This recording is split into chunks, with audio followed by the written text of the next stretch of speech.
Hi, welcome to episode 6 of the Indie Wine Podcast. My name is Matt Wood, and today we're going to be hearing from Mike Dunne, who recently wrote The Signature Wines of Superior, California, 50 wines that define the Sierra Foothills, the Delta, Yolo, and Lodi. Mike was a longtime wine writer for the Sac Bee newspaper and has covered many of the regions in the book as they have grown from having one or two wineries to the hundreds that they have today. The book is full of the history of these regions, as well as 50 wines that Mike feels represent the Superior California region. I'll let Mike explain where that term comes from. He gives us some more info about these wines and regions, as well as the changes he's seen in the California wine industry, and some other fun stories with wine industry luminaries. Hope you enjoy. Here we go. I think it has more history in it than originally envisioned. At first, I saw it being a relatively thin book based on just the 50 wines that I thought would represent pivotal developments in the development of the modern wine trade in the greater Sacramento area. And I got that part finished, and it didn't tell the story as completely as I had hoped. The wines themselves that needed more context. So I went back and started at the beginning and decided to build introductory segments around the creation of American viticultural areas in the greater Sacramento region. Yeah, I think those give a lot of great context to when the regions were kind of re-explored by some of the more modern day wineries and the grapes that were planted. I think those sections added a lot of great context. How have those regions changed in the time since you've lived in Sacramento area? You've been there a long time, and I imagine I've seen a lot of changes during those times. When we first moved into the area, it was 1970, late summer, and we moved into the Sierra Foothills, into Amador County, living in Sutter Creek initially. And at that time, there was just one winery, really, in Amador County, in Shenandoah Valley, and that was the D'Agostini winery, which is the old Adam Uhlinger property, and that is a state historic landmark. The landmark says that Uhlingers were in the area planting a vineyard and building a winery, possibly as early as 1856. Now, it's more likely that it was closer to 1866, but at least it's still a long time from 1866 to 1970 for just that one winery to be in Shenandoah Valley. And it survived wars, economic depression, recessions, and of course, Prohibition hung in there. And in 1970, it was fun winery. They made Zinfandel-based wines for the most part, but they had some Mission, some Alicante Bouschet, some Carignan, and they were making blends and marketing them under traditional European names like Burgundy and Claret and Sauternes, even though they weren't related in either style or grape to what was going on or had been going on historically in Europe. Yeah. So that was the first one in Amador County when you were there. Do you remember any that were in El Dorado or any of the other surrounding counties? In El Dorado County, I don't think there were any in 1970. Boger would have been the first. At that time, there was like 11 acres of vineyards in El Dorado, or at least in the 60s or 11. There was a few more. People were starting to develop vineyards before the wineries became prominent, but then the Greg Boger family came in 72, the McCready family in the Pleasant Valley area. There was Lester Russell in Fairplay and Brian Fitzpatrick, all around the same time, more or less, and the Bush family right up the road from Boger's in the early 1970s, 72, 73. But basically, there were very few. In Calaveras, there were a couple of guys that started Chipsaw Cellars it was around 71, 72. So that would have been the first modern in Calaveras first modern winery in Calaveras County.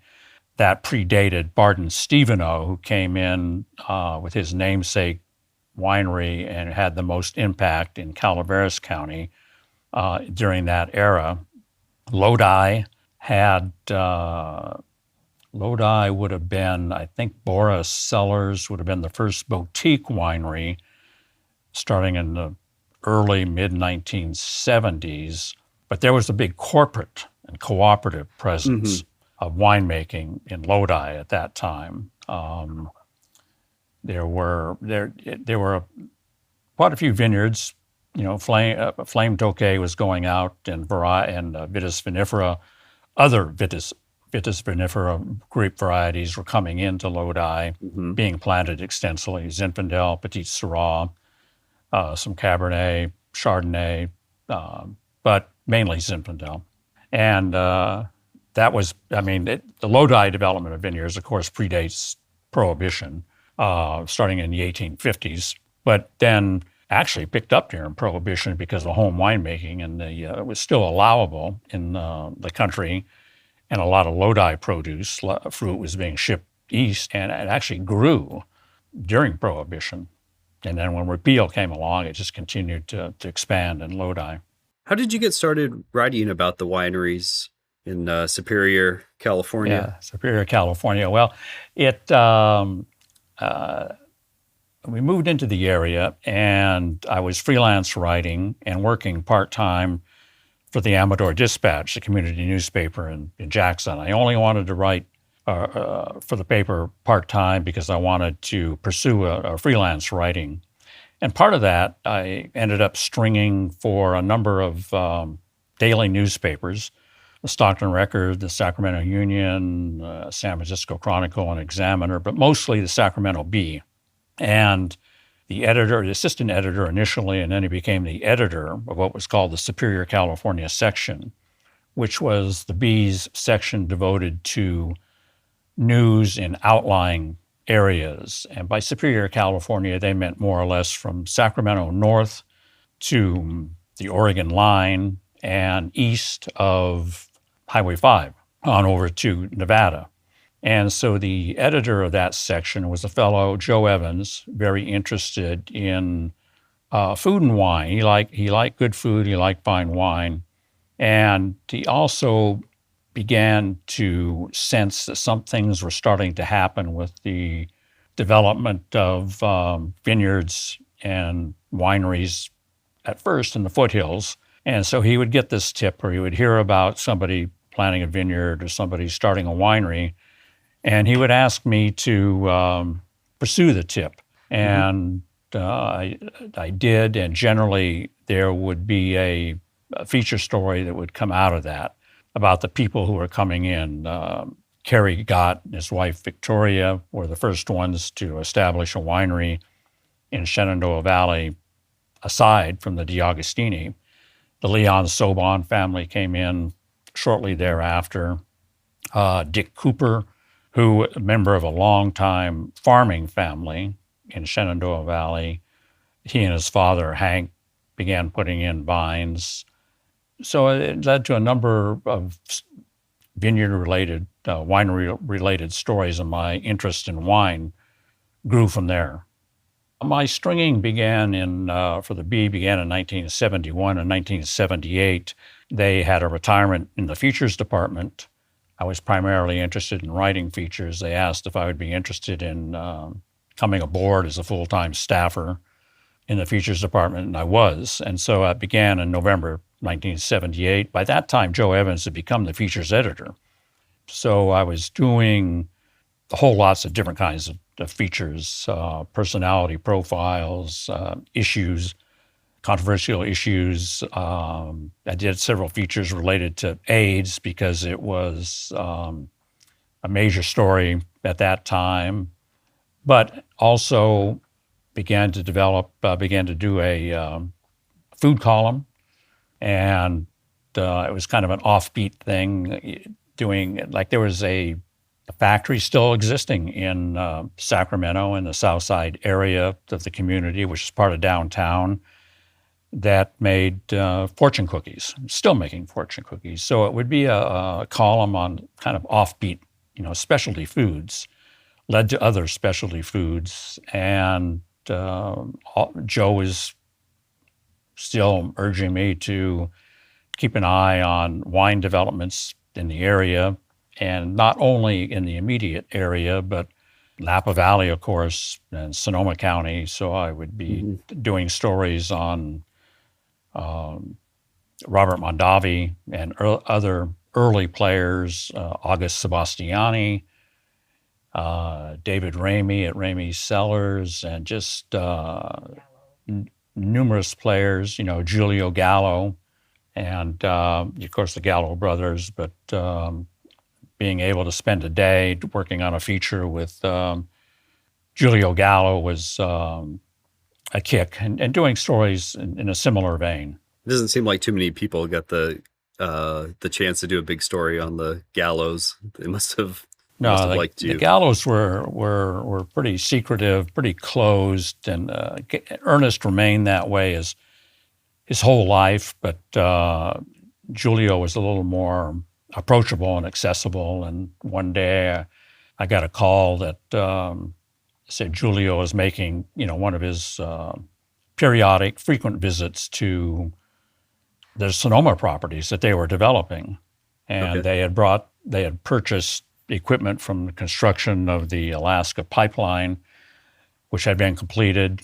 And they were moving a lot of earth, developing extensive vineyards in Sonoma. And they said, Giulio's flying over, be at executive airport in such and such a time, and get in his copter and fly over and view the vineyard developments from the air and land, and go to lunch and visit the vineyards on foot and so forth. So that worked into a fun feature. Yeah, it sounds like it. Yeah. Any other favorite wine stories from that time at the Sac Bee? Any favorite features or wineries you liked to write about? Well, yeah, there's, of course, Warren Winarski at Stag's Leap was a presence, in 76. His wine, his Cabernet, won the Judgment of Paris. And so that really drew a lot of attention to Napa Valley, California generally, and Napa Valley, and then Warren and Robert Mondavi and others. So over the years, kept in touch with Warren and have done other columns and stories. And we were in judging at Colorado maybe 5 or 6 years ago, and had been invited to stick around after the competition and to fly to the various appellations. Well, there's only three appellations, I think, in Colorado at that time. We hit all three in 1 or 2 days, and tagging along with Warren to see what kind of advice he was giving to grape growers in Colorado was instructive and fun, and resulted in another feature story. Early on, I think it was 82, 83, I kept hearing about, Robert M. Parker Jr. was rising in esteem as an influential wine critic. So teamed up with Parker in San Francisco to do a column and subsequent columns. Over the years, when he came through the area, or when he was instructing at the Culinary Institute of America and so forth. And then just for the most part, most of the writing I was doing, because at the Bee, we really covered the local area, the regional area, and so most of the wine writing I did would have been focused on the foothills and on the Delta, Lodi, and elsewhere in Yolo County, and of course the University of California at Davis, the viticulture and enology department there was always a good source of stories based on research that they were doing. And of course, in recent years, that would be smoke taint. But early on, it was very early on. They began researching in the 50s, screw caps versus corks, and screw caps only began to really get the attention of winemakers in California in the 70s. So that 70s and 80s. So they had already been doing research for a couple of decades. So they were well positioned to help me develop a story that would, look into the role that screw caps could play in California winemaking and worldwide winemaking, and that was another early column, again, that I could follow up on over the years. But most of the stories had to do with the personalities that were drawn to the wine trade and what they were doing to, leave their own signature and footprint, whether it be Robert Mondavi, someone with his prominence, or the families, small families, the individuals coming into Lodi, the Delta, and the foothills, what their aspirations were. Mm-hmm. And those regions still are largely, I think, underappreciated and overlooked, even by people who are very enthusiastic about wine. If they're from outside or even within California, they gravitate toward Napa Valley and Sonoma County, its many appellations, Paso Robles, Santa Barbara, and with justification. They are regions that are known for very impressive wines, and usually working with, the so-called noble varieties like Cabernet and Chardonnay, Sauvignon Blanc, Pinot Noir, and all of which have not, by and large, with some exceptions, have not done well in the foothills or in Lodi or the Delta, areas that have had to carve out their own identities, often with grape varieties that also are underappreciated and easily overlooked, whether it be, could be Zinfandel, Chenin Blanc, Petit Syrah, but that's changing, and slowly, but it is changing, and I think that they are rising in stature, and there are winemakers who are doing really exciting things with, say, just Zinfandel alone. Bill Easton with his Zinster it's a great wine. style of Zinfandel, lighter, fresher, buoyant. Dave Lucas, Lucas Winery in Lodi, also has lightened up and produces a breezier style of Zinfandel. I was at Cooper Vineyards in Shenandoah Valley recently and tasted their St.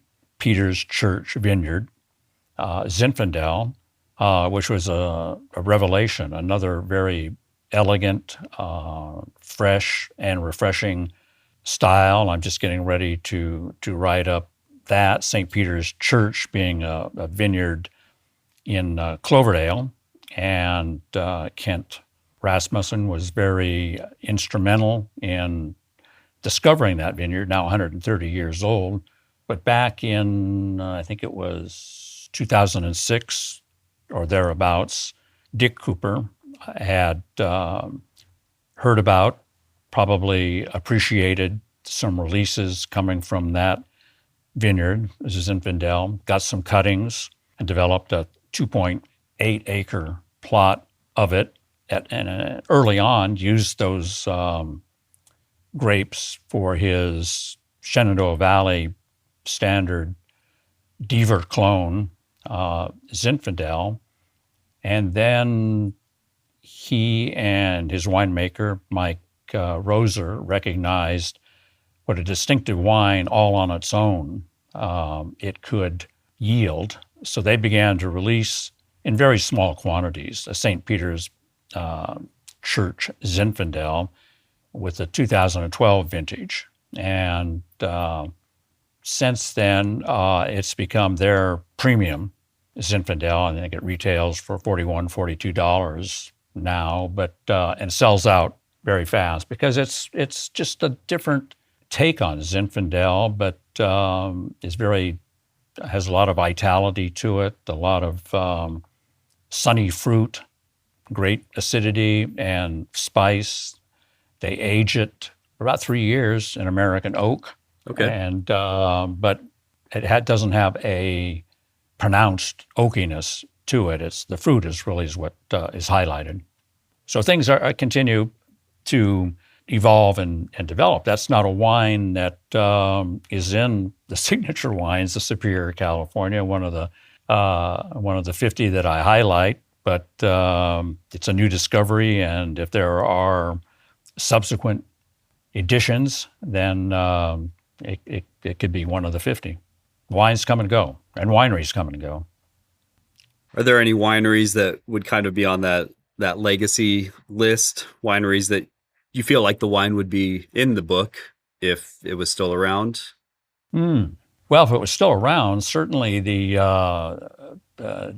D'Agostini Reserve Burgundy, which was based on Zinfandel, and actually was a wine that it was, even in the 50s and 60s would be, by today's standards, be seen as a modern wine, in that it was fermented with indigenous yeast, which, is very fashionable now, has come back into vogue, but that's what they did then.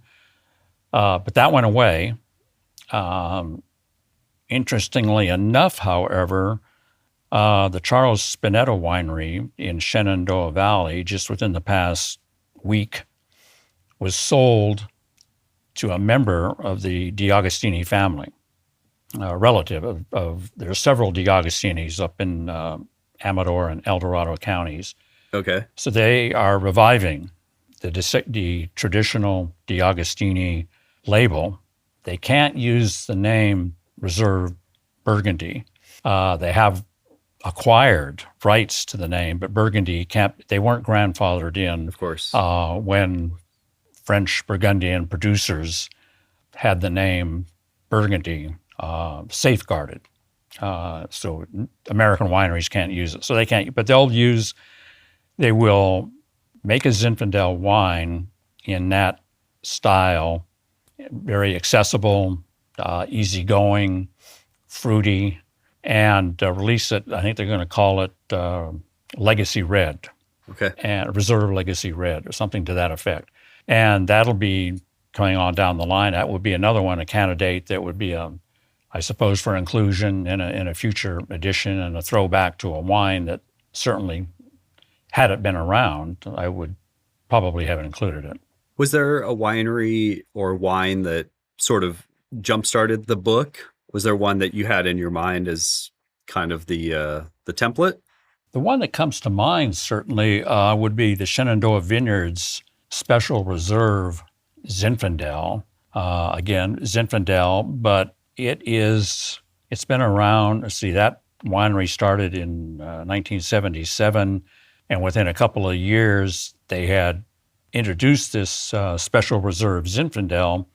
But from the outset, Special Reserve sort of these days is kind of used to designate a very premium wine, one that's very concentrated, probably had a lot of oak in it, and would sell at a premium price, $40, $50, $60. But the Sauvon family wanted their Special Reserve to be readily accessible upon release. It's been in a screw cap, I think, almost from the beginning. Okay. The retail price 40 years ago was maybe $8, $9, $10. It's still just $12. So just the retail price upon release. So that would have been one that unquestionably would have been part of the book from the beginning.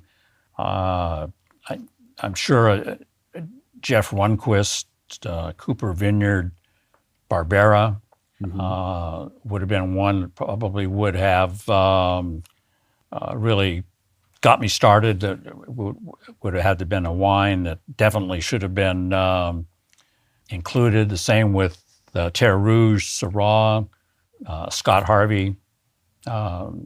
Zinfandel from what has been called the Grand Pear Vineyard, now correctly called the original Grand Pear Vineyard.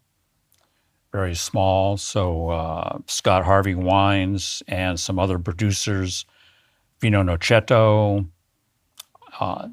used fruit from that vineyard for very limited release of wines. Mm-hmm. I mean, the vineyard could date from 1869. So those vines are really old and the yield is very small. So there's not much of that around, but it's very cherished wine. So that's definitely one that I would anticipate would have had to be in the book from the beginning and would continue to be, hopefully. Were there any kind of late additions or surprises or nearly overlooked choices? Yeah. Well, my original thought was that the book would have 49 wines, capitalizing on Highway 49. The gold rush was closely associated with 1849. And Darrell Cordy of the Cordy Brothers grocery store here and a longtime worldwide wine authority, looked at an early draft of the book and said, you really should include, and he mentioned a wine which turned out, which I had overlooked and didn't have in the 49. And so it helped boost up the total to 50, a nice round traditional 50. And it was the Jeff Runquist Clarksburg Petit Syrah. And so that was included. There are others that relatively new that I wanted in the fold. One is, again, Bill Easton's Zinster, lighter style, kind of Beaujolais style, Zinfandel, The End of Nowhere, Carbonic, Zinfandel, also real light, fresh, easygoing style, which sort of represents the natural wine movement. And it's only been released over the past few years, but tasting 2 or 3 vintages of it, it's different. It's meant to be different from what Amador Zinfandel, how it usually expresses itself. So I'm glad I was able to include that. And then over the past decade or so, Turley wines, so identified with powerhouse Zinfandels from throughout California, Lodi, Paso Robles, Napa, has become a player, joined the wine scene in Shenandoah Valley. And there is Zinfandel there. The Judge Bell is what I'm thinking of, and that's the one that's in the book, is again, it does say Amador in its boysenberry, blackberry characteristics, but it's kind of dialed back a bit in the ripeness usually associated with Amador County. So it is, lower in alcohol, easier to take than some Amador wines have been. So I'm glad that a newer representative of what Zinfandel can be from Lodi. There's the things that Marcus Nigley is doing with Marcus Wine Company, especially with white wines, but also red wines. Is very intricate, imaginative, high-toned white wine blends. And Susan Tipton at Acquiesce Winery, focusing almost strictly on white wines or solely on white wines with offbeat, by Lodi standards, Lodi history, white wines that are very expressive, very pointed, again, very refreshing, and bringing a whole new slant to the Lodi wine scene. Yeah, I thought that was something really fun about the book, is that you have a lot of the wineries that have been there for a long time, the Madrona and Boger and Violoncello and so on. But there's also a good mix of the Harmeyer, Fields family, End of Nowhere. Ones are a little newer, and it's great that you're still discovering new producers in these areas that you've been covering for so long. Yeah, I was initially, a couple of days ago, I was scheduled to visit a new vintner in Amador County, just east of Sutter Creek. I was going to go up there tomorrow to see what he was up to. And he comes from an Indian background and heritage and a software heritage. But he seems like a really hands-on at this point, grape grower and winemaker. He's just getting started. He doesn't have anything commercially yet to release. Okay. We put off that appointment because of the weather prediction for tomorrow, would probably keep us out of the tough day to vineyards. Go out in the vineyards, yeah. But one of the things he is doing, which really excites me, is that he is planting a portion of his vineyard to the Clone 6 Cabernet Sauvignon. Oh, that you cover in the book? Right, yeah. This was the clone that was planted at the Jackson Experimental Station starting in the late 1800s. The station then was abandoned in 1913. Somehow the vines survived until 1960 when it was 60s, and it was rediscovered, propagated by UC Davis, and has been released, and it's a clone that is very stingy and very hard. The Cabernet Sauvignon that it yields is fierce with tannins, but there are some winemakers in Napa Valley that swear by it, and because it is so expressive of what Cabernet can say, and so they use it in blends, and in a couple of cases with very, very limited release Clone 6 designates wines.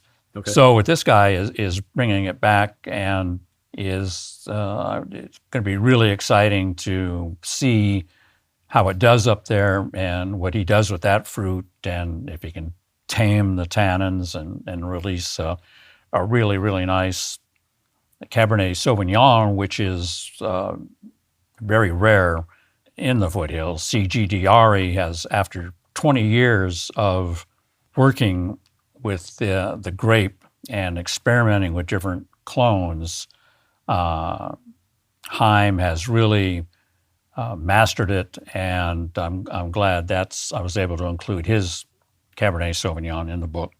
Is that wine intended to be released as only Clone 6 or blended with some others? At this point, I have no idea, and that's one thing that I was hoping that we would, and we will eventually, maybe in a couple of weeks when things dry out, we can talk about that, and I'll report back to you what his aspirations are with the clone. Do you have any favorite vineyards that you love to visit in the areas of this book?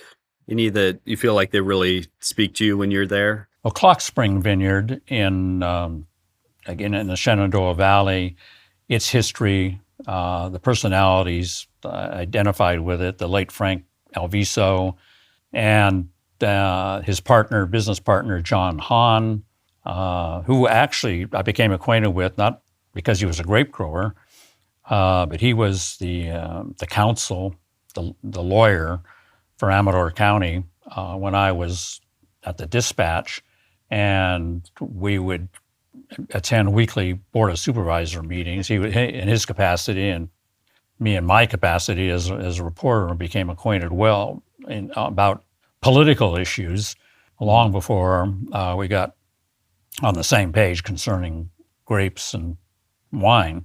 So Clock Spring Vineyards, that, and not only for the history, but Steve Milliere at Milliere Winery in Murphy's makes a dynamite Zinfandel known for its black pepper expression. Okay. And so I like that, not only that wine, but that vineyard for that wine. Of course, Grand Père, the original Grand Père, It's really a neat vineyard to visit, to walk through any time of the year. Let's see, CGDRE, that vineyard I visited it a couple of years ago during harvest, and it's so varied, so attractive, and so many different varieties going on, and the family history that's involved there. And there's I'm trying to think of Lodi, the original in the Delta at Clarksburg, the Bogle Vineyard, the original vineyard that just outside the tasting room, which I think originally was Petit Syrah and Chenin Blanc, is now Chardonnay largely, but I think they still might have some Chenin Blanc there. And Ann Kramer's vineyard, Shake Ridge Ranch, which provides fruit to a whole bunch of winemakers. And I think I noted in the book that there are, at last count, something like 11 wines designated Shake Ridge Ranch, 11 different wines from that vineyard on the wine list at the French Laundry in Napa Valley. She sells a lot of her fruit to Napa Valley wineries, but wineries elsewhere. A tribute to Grace gets Grenache, one of Angela Osborne's several Grenaches comes from Shake Ridge Ranch. And that's, again, a fun vineyard to visit, the way it rolls. And there are so many different blocks, different in the sense of exposure and elevation and what they're planted to. Yeah, there's a lot of great wines coming out of that vineyard. Yeah, there really are. A lot of really good producers that are making great wines. And Ann Kramer has her own brand, Yorba, with the tasting room in Sutter Creek. In the book, there's a couple of the regions that you talk about, maybe El Dorado and Amador and Lodi, I think, are the three I'd put in the category of pretty well known. And then you have some others, Placer, Yolo, Yuba, that maybe folks don't know quite as much about. Is there one of those that you think might take that jump into being a little more well known? I think Placer and Nevada counties have the potential. It hasn't materialized yet to any great extent. Nevada County has a really fascinating history when it comes to grape growing and winemaking. The problem there seems to be that it's rugged, mountainous, steep slopes, and the property, while it's less expensive than Napa and Sonoma, is more expensive to develop because of that. You'd have to fall timber and do all sorts of things, contour the land. So I think that holds it back somewhat. Mm-hmm. Nevada County, for years, has produced some terrific Cabernet Franc, Sauvignon Blanc, some Zinfandel, some other varieties, but it just hasn't grown very much. And the same with Placer County. They're both mm-hmm. just haven't been developed. Now in Yolo County, the same could be said for Capay Valley. It's been very slow to expand.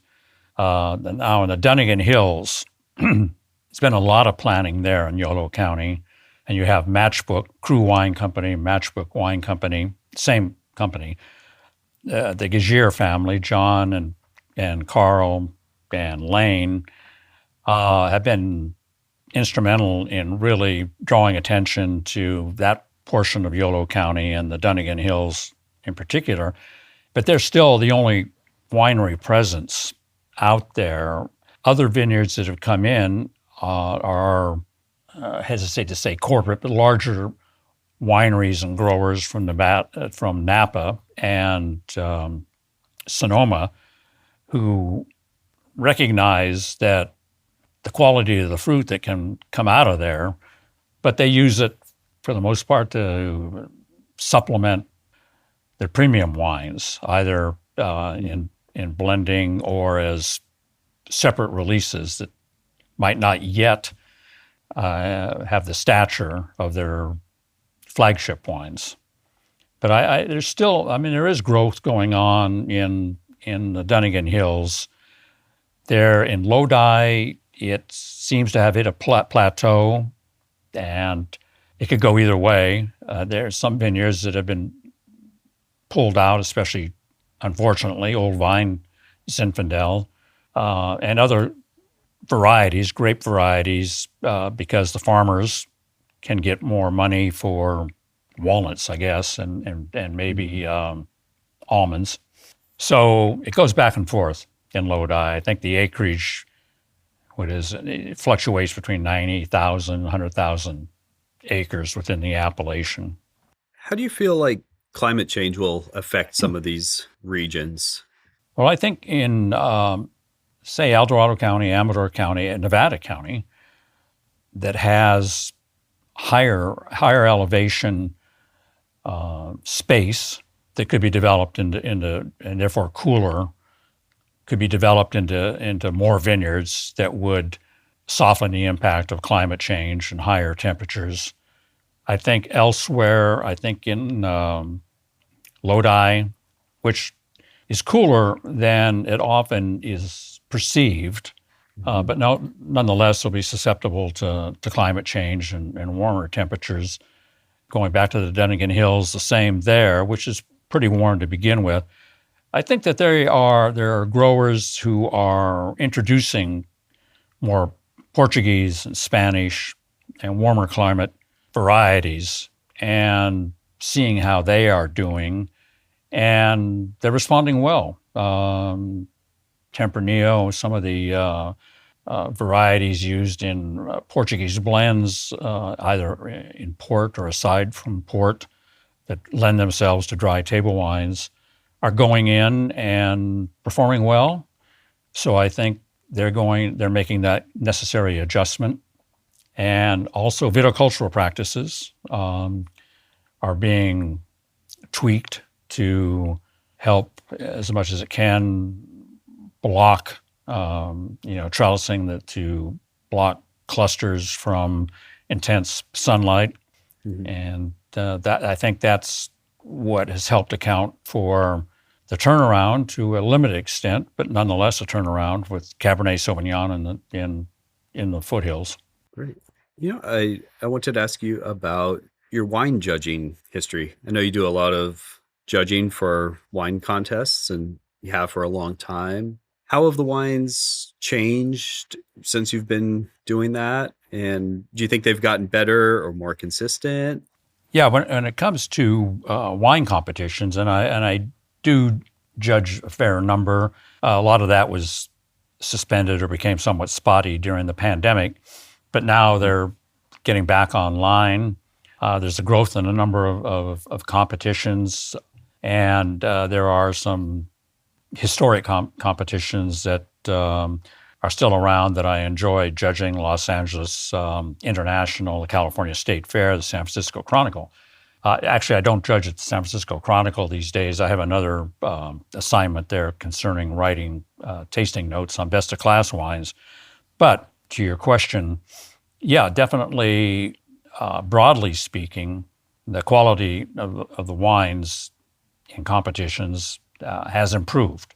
I think that reflects just winemakers coming out of the University of California at Davis and elsewhere, Fresno State, Cal Poly San Luis Obispo, and their training and the emphasis on making clean, clear wines is really reflected in what we're seeing in competitions. There are complaints about competitions that there are too many gold medal wines, too many silver, and that's true. I think that the judging standards could be a little more restrictive, but I think that so many gold and silver medal wines really reflect how well made the wines are.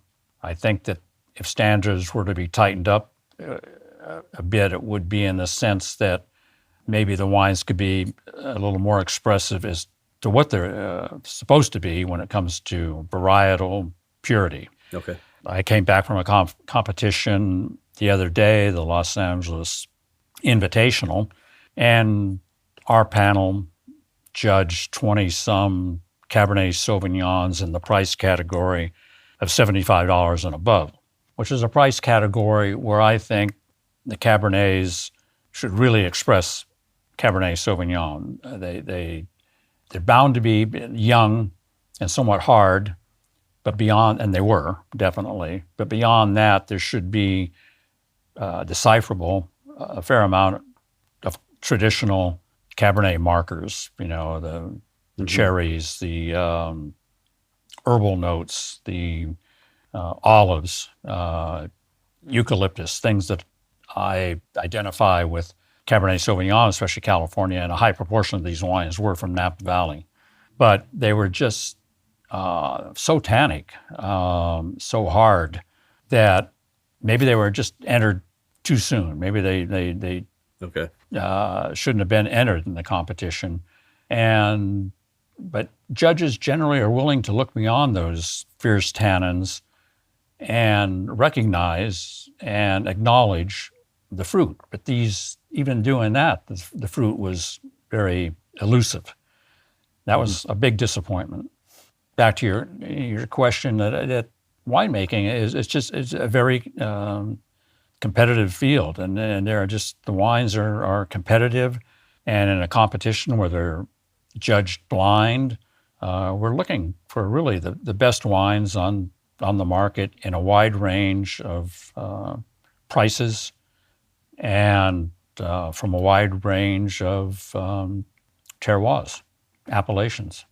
I wanted to ask you about a specific winery that you've written a lot about in the past, which was Harbor Winery. I feel like you did a lot of great articles on it for the Sac Bee. Any history or anything you can tell me about Harbor? Harbor Winery, Charles Myers, of course, Charles Myers teaming up with Ken Deaver and Bob Chinchero, then still Sutter Home, and Darrell Cordy in the late 1960s really triggered the rediscovery of Zinfandel and launched it onto its acclaim and its spread by doing what they did in Amador County. Okay, Charles Myers and Harbor, and he did several other wines, and the Mission del Sol is well recognized for. And he was just instrumental. He was a character. I mean, he started off as a home winemaker and then transitioned into commercial winemaking. And you mentioned Craig Harmeyer. Craig now makes his wines at the old Harbor Winery. Mm-hmm.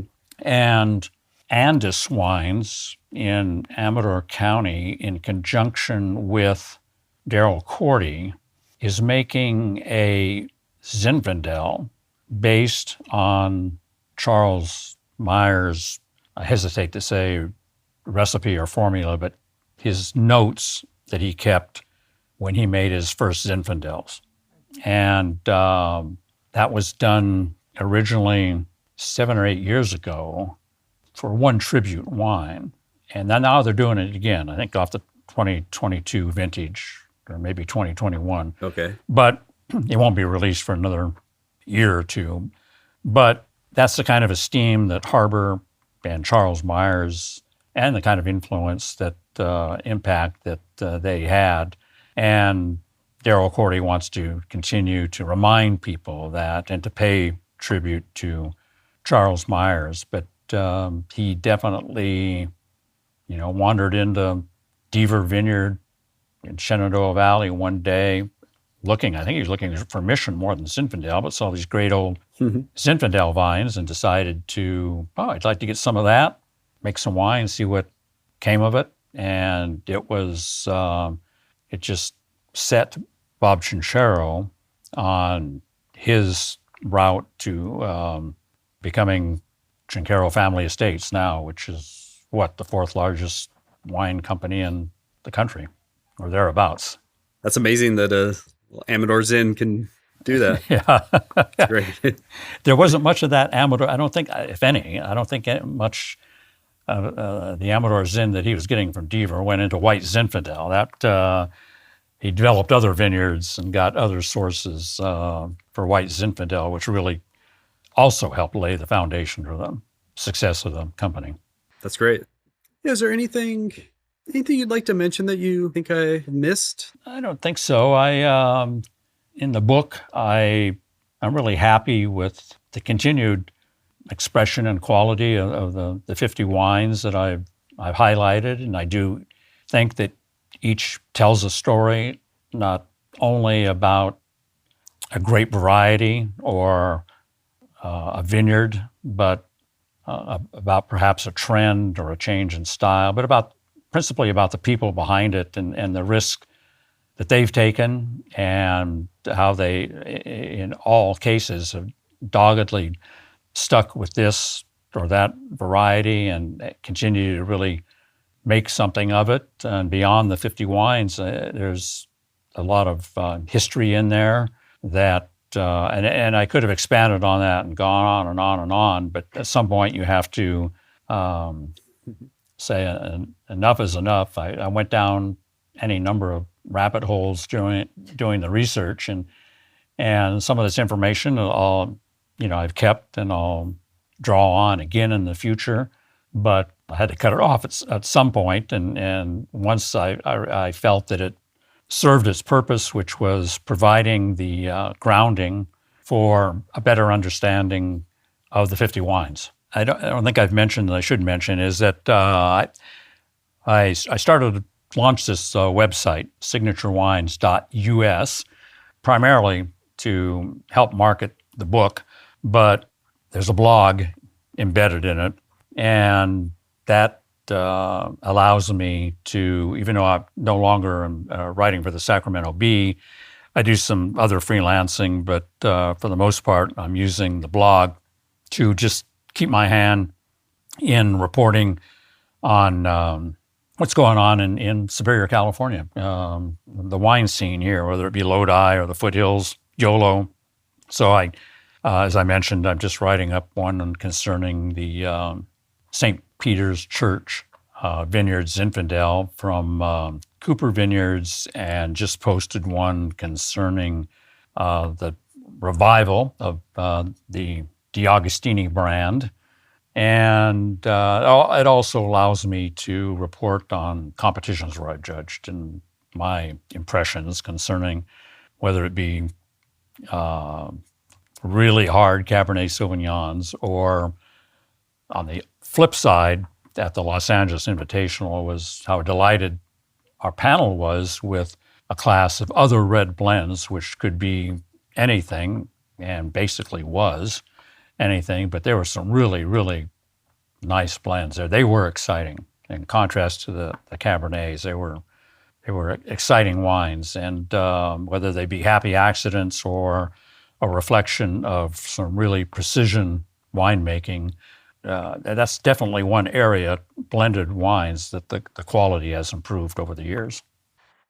Where are people able to get the book? I guess we should say also, we haven't said that the book is The Signature Wines of Superior, California, 50 wines that define the Sierra Foothills, the Delta, Yolo, and Lodi.